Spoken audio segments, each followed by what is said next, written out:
when Phil walked in, he was probably the fourth person that week that had been in selling me the next new exciting energy savings item.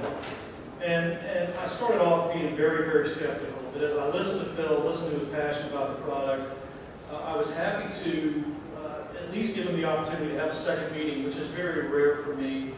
I'm not one to just take anyone in off the street. We're very, very careful with our money at the YMCA, as I'm sure you all understand. It's not our money. We try to be very good stewards of the dollars that are provided to the Y from our members and our donors. Phil really made a compelling case, and when you started to look at the numbers and the possibilities of what the savings could be for the YMCA of the Suncoast, it was very, very worthwhile as far as looking at this product. So we did look at it. We did arrange for a quick test at our facility, our office facility, and have found over the last 2.5, nearly 3 years, a considerable savings after the installation of the product. About 15% on some months, an average of 13% overall.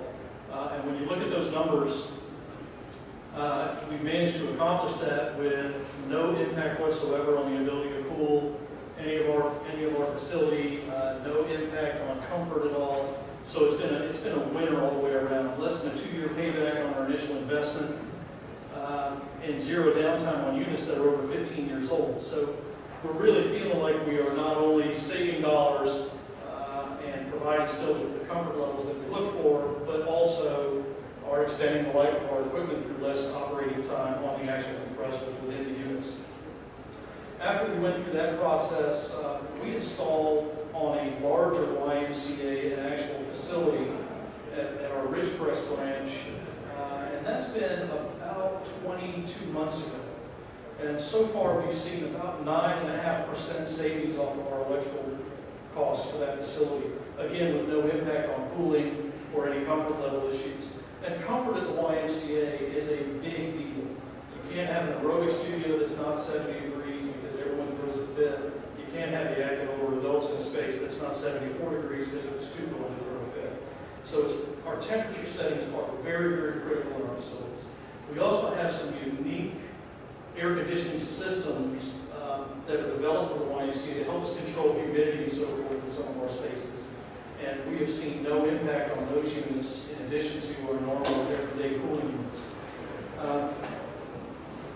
We actually have installed units at another facility and have seen no impact in our group exercise studio, which I was very concerned about. So our intent will be over the next couple of years to roll this out into the balance of our facilities. And when we look at this from a cost standpoint, having less than 2-year payback, which is very real, which I found hard to believe from day one.